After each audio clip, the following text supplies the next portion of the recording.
Agora, continuando, entramos pela primeira vez nas criptas de Winterfell. Ou seja, galera, os túmulos dos antigos senhores de Winterfell e reis do norte. Era um corredor subterrâneo imenso. Então, aqui no começo está enterrada a galera que morreu primeiro, lá nos primeiros Starks que morreram. E aí, conforme ganha profundidade, estão os antepassados que padeceram mais recentemente, até chegar nos últimos Starks mortos. E sempre que a gente estiver aqui, vão acontecer diálogos cheios de profundidade, de importância. Dessa primeira vez não vai ser diferente. Sempre alguma virada do enredo, né? E é aqui o ponto de estresse que vai tirar os nossos heróis, os nossos Starks da vida mansa e botar eles para dominar o mundo, né? Aqui que começam as jornadas dos nossos heróis. E aí, para guardar os túmulos, eles construíam essas estátuas de pedras esculpidas com as feições dos senhores. Eles possuíam um lobo aos seus pés e uma espada no colo. Essa espada era usada para prender os espíritos vingativos nos túmulos.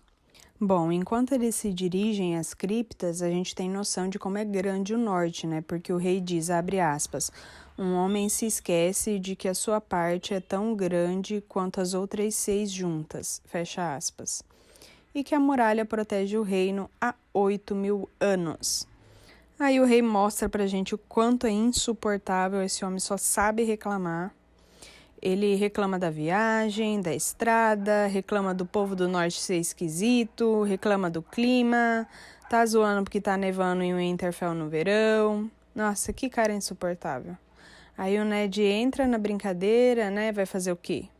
Fala que o povo do norte é assim mesmo, que eles não estão acostumados a ver o rei por aqui, então eles são meio tímidos.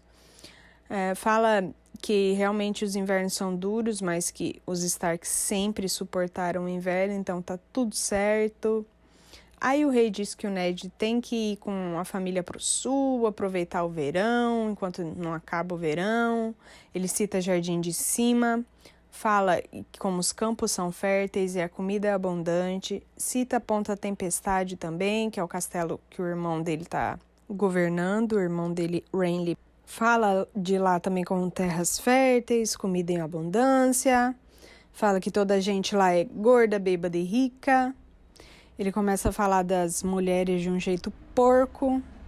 O Ned só sente pena dele, né? Percebe que a vida de farra tá matando ele. O rei tava ofegando e vermelho quando eles chegaram no fim das escadarias para alcançar as criptas. Lugarzinho sinistro e assombrado, se vocês querem saber. Aí eles chegam às criptas, o Ned orienta o Robert pro túmulo da Lyanna, o Ned conta pra gente um costume dos Starks, né, que é justamente esse de acreditar das espadas, segurar os espíritos vingativos. E o Ned realmente se pergunta se os espíritos vingativos estão à solta, porque as primeiras espadas postas ali há milhares de anos já tinham entrado em decomposição. E ele pensa que é bom que esses espíritos não estejam passeando por Winterfell, porque esses caras eram muito brutos. Antigamente não tinham se ajoelhado para ninguém, né? Eles foram os reis do norte. E ele lembra do período que haviam 7 reinos independentes, antes dos Targaryen unificar tudo. Então, como a gente está num mundo fantástico, a gente tem que acreditar em tudo, né? Tem que acreditar em sonho, superstição, profecia, visão, lenda, magia. É tudo real nesse mundo deles aí.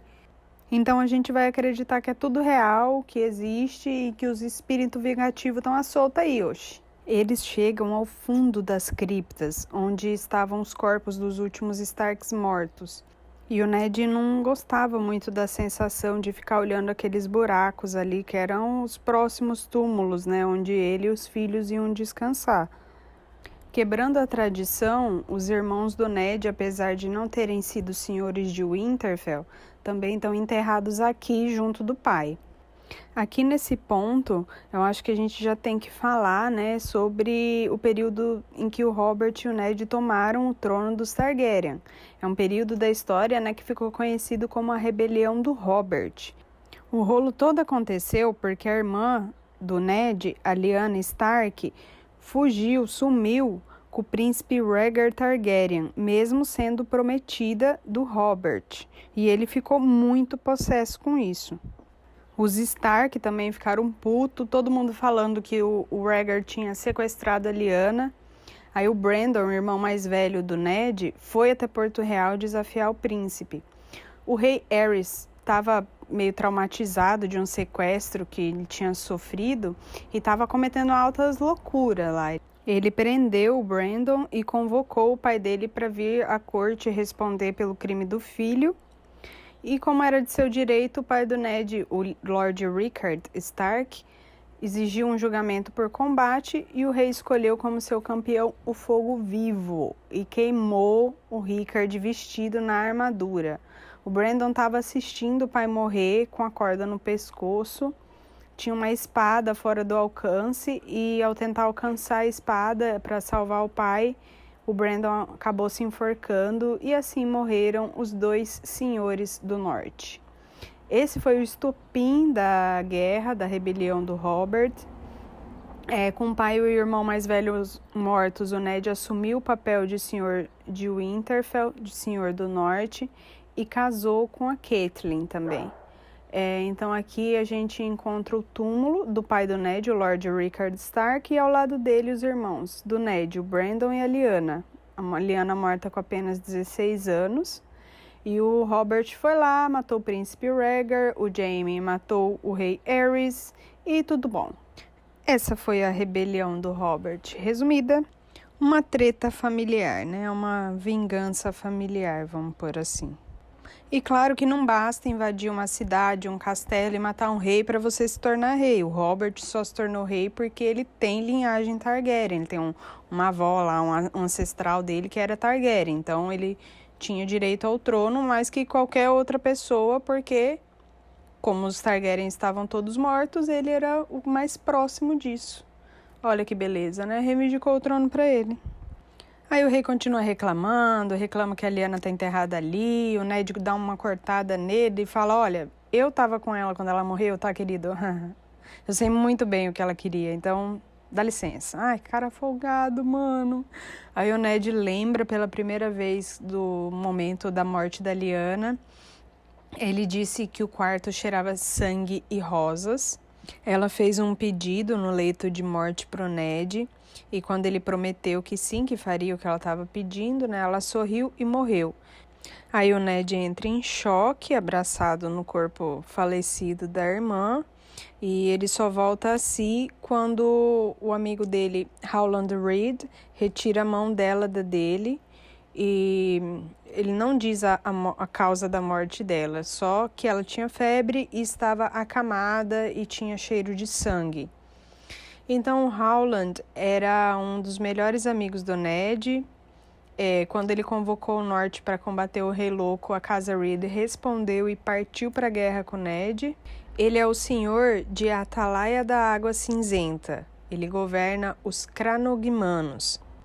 Os Cranogmanos são um povo que vive nos pântanos e brejos na região do Gargalo, que é a fronteira do norte com o restante do reino, né, gente? A fronteira sul aí no mapa. Eles são zoados pela galera de Westeros porque eles vivem em cabanas, têm uns hábitos meio primitivos. Xenofobia, né? Xenofobia que a gente vê em peso nessa série. E aqui no mapa a gente nota essa região mais pantanosa, mais escurecidinha aí no mapa, né? E a setinha tá apontando exatamente onde é o Atalaia da Água Cinzenta. Depois do rei reclamar onde a Lyanna está enterrada e o Ned dizer que ali era o lugar dela, né? Ele fala que ela pertence ao norte e que traz flores para ela sempre que pode, que a Lyanna era amiga das flores. O Ned é um fofo, né, gente? E aí mostra o quanto o rei era uma pessoa ruim, ele é rancoroso, ele é possessivo. Mostra como as mulheres eram tratadas na época, né? Eram objetos mesmo, gente. Eu acho que, olha, se mulher não parisse, se fosse homem que desse a luz, mulher ia viver igual um cachorro amarrado em coleira. Porque o pouco de respeito que a mulher tinha era só porque dava a luz aos homens. Porque senão nem esse respeito a mulher ia ter na época. Enfim, ele diz que não basta ter matado o príncipe Rhaegar uma vez, que ele queria mais. Robert, na moral, supera, velho, evolui. Aí o Ned lembra do fim da guerra, da Batalha do Tridente, do rei matando o antigo herdeiro da coroa. Aí o Ned corta o assunto dizendo pra eles voltarem, né? Fala, sua esposa tá te esperando. Tipo assim, para de pensar na minha irmã que ela já tá morta e volta a cuidar da sua que tá viva, sua esposa que tá viva, que você ganha mais. Que cara massa que você arrumou pra ser seu melhor amigo, hein, Ned? Tá de parabéns. Bom, aí ele segue reclama da esposa, reclama do Ned chamar ele de Vossa Graça. Aí o Ned pergunta para ele como que foi a morte do Jon Arryn. O Robert diz que no nível do Joffrey, 15 dias antes dele morrer, ele estava tão bem que parecia que viveria para sempre. E ainda diz assim, abre aspas, nunca vi um homem adoecer tão depressa. A doença foi como um incêndio em suas tripas, queimou-o todo por dentro, fecha aspas. Na série, cita que o mestre Pycelle, o mestre lá de Porto Real, que cuidou do Jon enquanto ele estava no leito de morte, né? Então, tem muito mistério envolvendo a morte do Jon Arryn. Até aqui a gente suspeita que aconteceu alguma coisa errada, né? Que não foi uma morte natural. Aí o Ned pergunta da cunhada, o rei reclama que ela desobedeceu ele. Ele fala pro Ned que tinha planejado enviar o Robin Arryn, o filho da Lysa, né, e do Jon, para ser criado pelo Tywin Lannister. O Tywin, para quem não lembra, é o pai dos gêmeos, pai da rainha, o sogro do rei. Mas aí o Jon morreu e, de acordo com o rei, ela ficou louca e voltou pro ninho da águia com o filho. O rei diz que acha que os homens devem ser educados por homens e não por mulheres. O Ned pensa que preferia deixar o sobrinho nas mãos de uma víbora do que do Tywin e tenta defender a cunhada. O rei continua insistindo, dizendo que o garoto é doente e fraco. Fala que ele não pode ficar com o título de protetor do leste, como acontece desde sempre, né? O senhor do ninho da águia, que é o protetor do leste. Aí o Robert ainda fala assim, ele tem, o nome dele é Robert também por causa de mim. E eu não posso proteger o garoto que eu jurei proteger se a mãe dele pega, rapta ele e leva ele embora. Aí o Ned, maravilhoso, como sempre, pede para cuidar do garoto e da cunhada, mas o podre do rei continua insistindo que seria uma desfeita pro Tywin, que o Tywin já aceitou, que ele nunca pegou nenhum protegido para criar, que esse ia ser o primeiro. Então, meu Deus, contrariar o Tywin e mandar pro Ned ia ser uma grande desfeita. Aí é que o Ned resolve parar de pensar e dá uma na lata dele e fala assim, olha, eu me preocupo mais com o bem-estar do meu sobrinho do que com o orgulho dos Lannisters. Aí o rei desconversa com uma risadinha, faz uma piadinha ali, usa Cersei, dizendo que ela também estava brava com isso e tipo assim, como é esposa, não pode contrariar, aí o Ned não vê graça nas piadinhas que ele tá fazendo ali, né? A gente também não vê graça nenhuma. E bom, por que o Ned odeia tanto os Lannisters, né? Porque nessa mesma treta aí que a gente tava falando, a rebelião do Robert, o Tywin era a mão do rei Aerys, ele era a mão do rei louco. Aí ele tava se desentendendo com o rei, tava meio puto com as loucuras que o rei tava fazendo e voltou pro castelo dele, ficou quietinho lá em Rocher do Casterly. Quando o príncipe foi morto e a guerra estava praticamente decidida, o Tywin entrou em Porto Real fingindo que tinha ido ajudar o rei e massacrou a família real. O Jaime, que já era da guarda real, matou o rei louco, se tornando regicida. A esposa e os filhos do Rhaegar foram mortos enrolados em mantos Lannister e jogados aos pés do Robert. Assim, o Tywin provou que tinha abandonado a lealdade Targaryen e ainda deu a Cersei como esposa e apoio político, financeiro e militar para o rei. O Ned não curtiu nada disso, o atraso, matar as crianças, o regicídio por um membro da guarda real. Ele era meio puto com essa história, assim como todos nós, né, galera? Pegou a viola, botou na sacola junto com um bastardinho e voltou para casa. Próximo vídeo.